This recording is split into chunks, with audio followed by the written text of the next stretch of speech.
Hello, everybody. Welcome back to the Tin Man's Corner channel. I'm your host, Jeffrey Tin Man Taylor, and today I'll be reacting to Chillin' Scares 3 True Disturbed Summer Vacation Horror Stories video for you guys. And after this, we got 2 more videos that I'm going to be reacting to from his channel. And then I'll start making other videos after the last 2, okay? So without further ado, I'm going to turn the lights down again. And let's get this show on the road, shall we?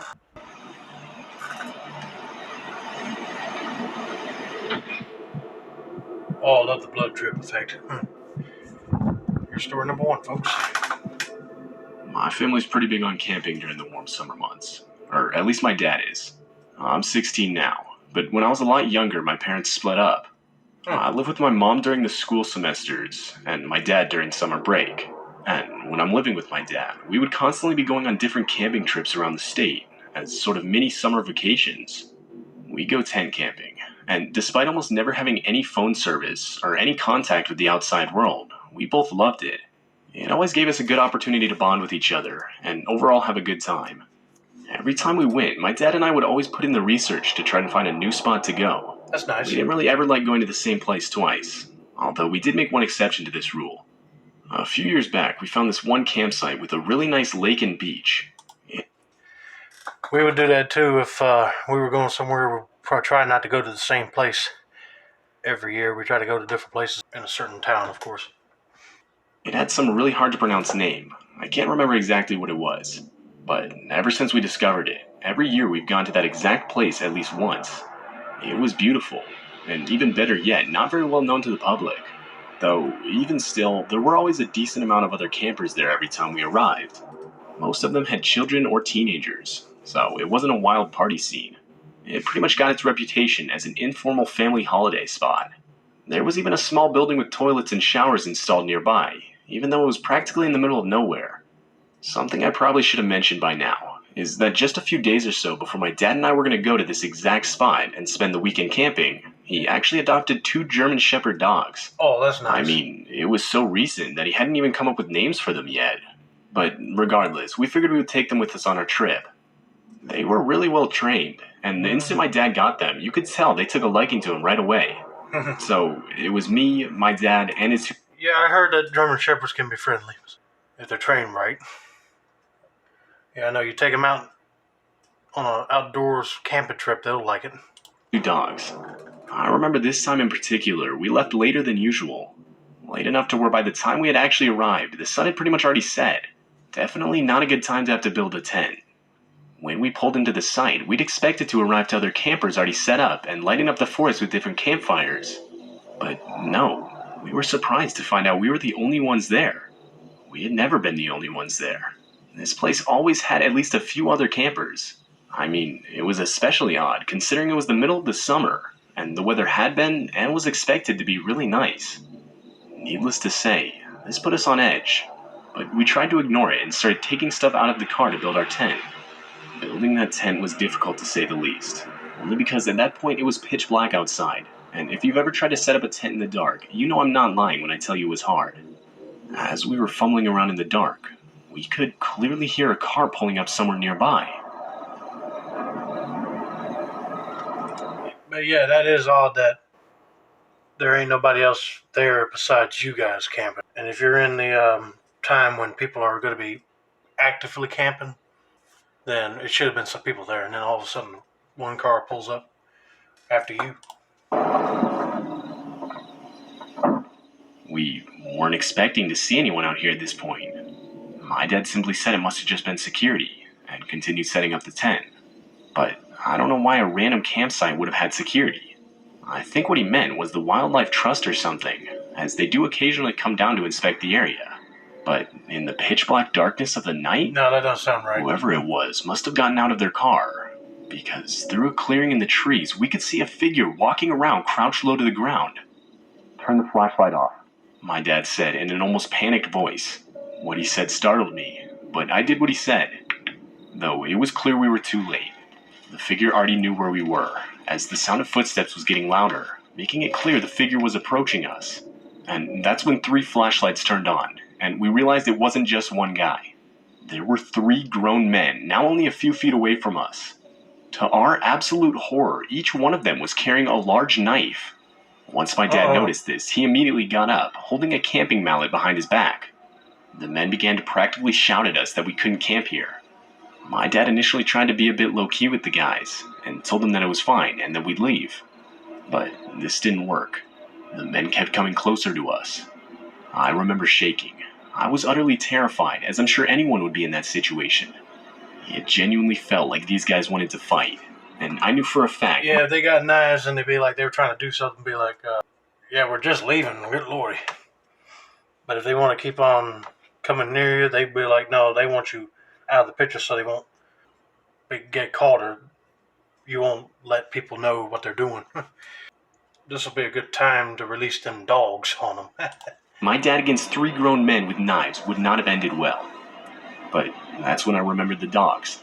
I opened the car door, and both of them instantly jumped out of the car and towards the men. And that did it. The men scattered into the forest, but not before the dogs got some good bites in. As quickly as we could, we gathered our things and got back in the car. Both of us shook up from what had just happened. I looked both of the dogs over, and they looked fine. No marks, nothing. My dad and I were trying to figure out what to do. We couldn't book a hotel, as they didn't allow dogs. So, ultimately, we just decided to drive home. On our way back, my dad would call the non-emergency line for the police and report what had just happened. Disturbingly, when we gave the location, we were informed that park we went to had been closed for months now due to a murder that had taken place there. There had apparently still been an ongoing investigation resulting in it staying closed for the summer. That did explain the lack of people there. But as we entered, we saw no signs informing us of this whatsoever. Well, they should have put some signs up. We give the best description of the 3 men that we could. But you gotta remember, it was pitch black outside, and it all happened so quick. So I don't know how accurate we were. But apparently, the woman we spoke to said they may get in contact with us in the future, as one of the descriptions we gave supposedly matched a suspect wanted in relation to the murder. Though, at least so far, we haven't gotten a call back. Before we get to story number 2, I'm furious that they did not post no signs on the entrance to this park. And the dad should have looked it up online at least just to see if it was even active or not, and should have known about the whole murder. But like you said, he didn't know about it. I mean, come on, it wasn't on the news. But anyway, I'm glad they got out of there, and it was smart enough for the boy to open up the door and get the dogs out after him. I said, yeah, them German Shepherds are loyal. They'll go after you like that. All right, let's get to story number 2.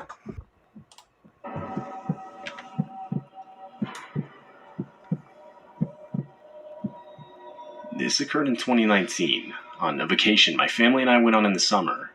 Every year, we would go on a family vacation in a different location for around a week or so. And this year, we decided to go to Daytona Beach in Florida. Oh, that sounds nice. I'm 17, and an only child, so it was only me and my parents. Well, actually, we did have some extended family coming, but due to booking our hotels late, we weren't able to stay anywhere close to each other. We did have some planned activities together, but for the most part, we were on our own as a family. It was the first day we were there, and we pretty much just napped and lounged around in our hotel room all day due to exhaustion from traveling. Once it got dark, my parents suggested we should all go down to the beach and walk around for a bit before heading to bed. Honestly, that didn't sound all that fun, but back then I was really into photography, so I figured I'd walk down with them, and while they were taking a walk, I could take some cool pictures of the ocean. This went on for maybe 30 minutes. My parents were way down the beach at this point, and being tired, I just figured I'd head back to the room by myself. And so I did. When I entered the room, I contemplated whether or not to lock the door behind me, but decided against it, as I was the only one with the room key, and if I did fall asleep before my parents came back, I didn't want to have to get up to open the door for them. I must have fallen asleep seconds after my head hit the pillow, but just to be woken up hours later by my mom saying my name in a harsh whisper. The room had 2 beds, my parents' bed closer to the door, and mine further in the room. Again, my mom's voice cut through the silence, this time sounding even more concerned than the last. So, groggily, I rolled over and asked what she wanted. As my eyes adjusted to the dim moonlight coming in through the room's curtains, I saw her turn to look at me. It was as if she looked shocked to see me in bed. Her eyes got wide, and we both glanced back to where she was previously looking, just to see a hooded figure in all black standing over their bed. I was absolutely horrified. I tried screaming, but nothing came out. My mom nudged and whispered to my dad, who at this point was still asleep. All the while, the figure just continued to stand there, until finally, my dad woke up, and everything else seemed to have happened in an instant. Suddenly, the figure booked it outside, followed not far behind by my dad. My mom was now screaming bloody murder. I tried to follow my dad, but lost him before even making it to the hotel exit. My mom would call the police, and shortly after, my dad would return having been outran by the figure. It turns out a couple other guests of that hotel had experienced something very similar that night, and even one of the workers there had reported to have seen a man testing multiple room doors to see if they were locked. What we figured must have happened is somewhere between me arriving to the room and my parents arriving, this man must have let himself in. I mean, it made sense. I left the room unlocked for my parents, and was completely out of it asleep on my bed. And I guess the figure must have hidden somewhere inside, which would explain how he wasn't noticed when my parents got back. We would of course give the police our statement, but to this day we still don't know whatever ended up happening. Needless to say, this experience caused us to be completely on edge for the rest of our vacation. Yeah. The boy should have locked with the door, and the parents should have had a spare room key just to get in, so they don't have to worry about knocking on the door and waking the boy up. And then they would have been safe at least. But no, the boy had to go in by himself and have the door unlocked while he's sleeping. That is creepy.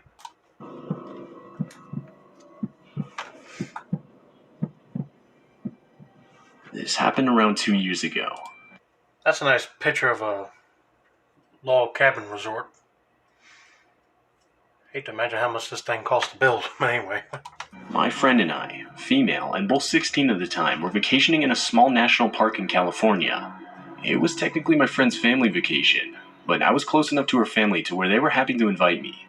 Oh, It that's was only nice. over an extended weekend, so it wasn't like I was intruding on an expensive multiple-week vacation or anything. We stayed in a hotel in a somewhat touristy area on a decently busy street. And this night, being teenagers, we begged my friend's parents if we could go off alone to go play mini-golf. The other night I had been looking on the Snapchat map, and was able to see a mini-golf course nearby.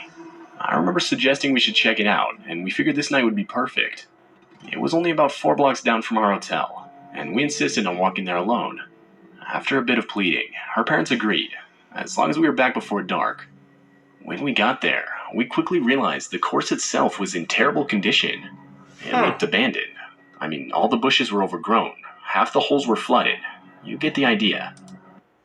Or does that mean it was just closed down? They should have seen some signs that said mini golf not in operation anymore or nothing. But no, they just wanted to go explore.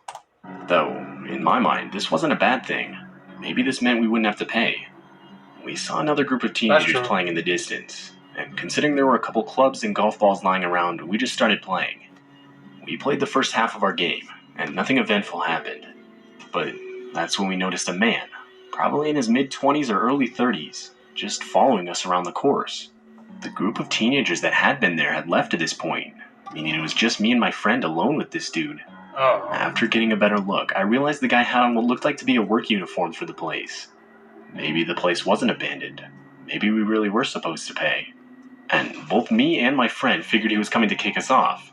But no, he was just lingering around close to wherever we were. Finally, the guy approached us and asked us how old we were. no. He said he was asking us because he needed to verify we were young enough to be eligible to play for free. I never heard of that rule before. No, he's probably asking because he might end up kidnapping you or something. And so we told him our age. Oh, Looking back, I regret doing this. Yeah, you should have but told he him a different replied age. simply saying, Oh, okay. we thought that would get him to leave us alone, but he didn't. He kept asking us questions like where we were from, what grade we were in, who we were with, and personal stuff like that. Whoa. Your grade? You don't need to know what grade they're in or where they live. Because then this guy would know where you are, and he'll come find you. Maybe kidnap you. I don't know. But anyway, let's continue. We didn't engage much in the conversation, and kept shooting looks at each other as if to both agree the situation was getting weird. I guess he picked up on this, as finally he left us alone. We finished playing our game, and at that point it was actually starting to get really dark. As we exited the mini golf course, I noticed something. There was a sign that read, "Closed for the summer," which made me realize the guy we'd been talking to didn't work there. He couldn't have. He was impersonating an employee. Trespassing And himself. that's when my friend stopped me. On our way out, we saw the man, but now with 4 other men all sitting on a park bench near the exit. Yeah, they're waiting for We you. were frozen for a couple seconds, not knowing what to do. But that's when one of the guys noticed us and pointed in our direction. All of them got up in sync and started full-on sprinting towards us. We both knew they were exactly where we needed to go to exit, and so we had no choice but to run back into the course and climb a fence to get on the sidewalk leading to our hotel. I remember saying one word: run. And we did. We ran back into the course, climbed a fence, and continued to run the 4 blocks back to our hotel. We never looked back once, so realistically neither of us knew if the men followed us or not. But nothing else happened that night. We caught our breath in the lobby and both agreed we weren't going to tell anyone about this. Oh, you should have told them. Especially not my friend's parents, Oh. as we both knew they wouldn't hesitate to stop us from doing anything fun the rest of the trip. Hey, I don't care. Be like, they'll have fun with you. And what I mean by that, I mean like go on rides and other stuff with you guys instead of leaving you out by yourself. Or they'll be calling the cops and get them people arrested. To this day, it still makes me sick to my stomach to think what those guys' intentions were that night. Okay. So you mean to tell me they never told anybody and them guys are probably still out on the loose? First things first, if I got into the hotel lobby, I'd be like, where's the manager? And tell him what just happened. We were just over at this putt-putt. We just saw that the sign was closed for the summer, right? Well, this guy was asking us a bunch of information, and then we got out and we saw him with a bunch of guys. You know, that's what I would do. And then tell the friend's parents about this, and then, you know, they'll be like, yeah, we're on, go call the cops and see if any state park rangers will come and get them. But anyway, that's going to be it for now. Don't forget to like, subscribe, turn on post notifications for more chill and scare videos like this. And the next one I'll be reacting to on my list here is 6 most disturbing forest findings caught on camera. So I hope you guys stay tuned for that video. And have a nice day, buddy.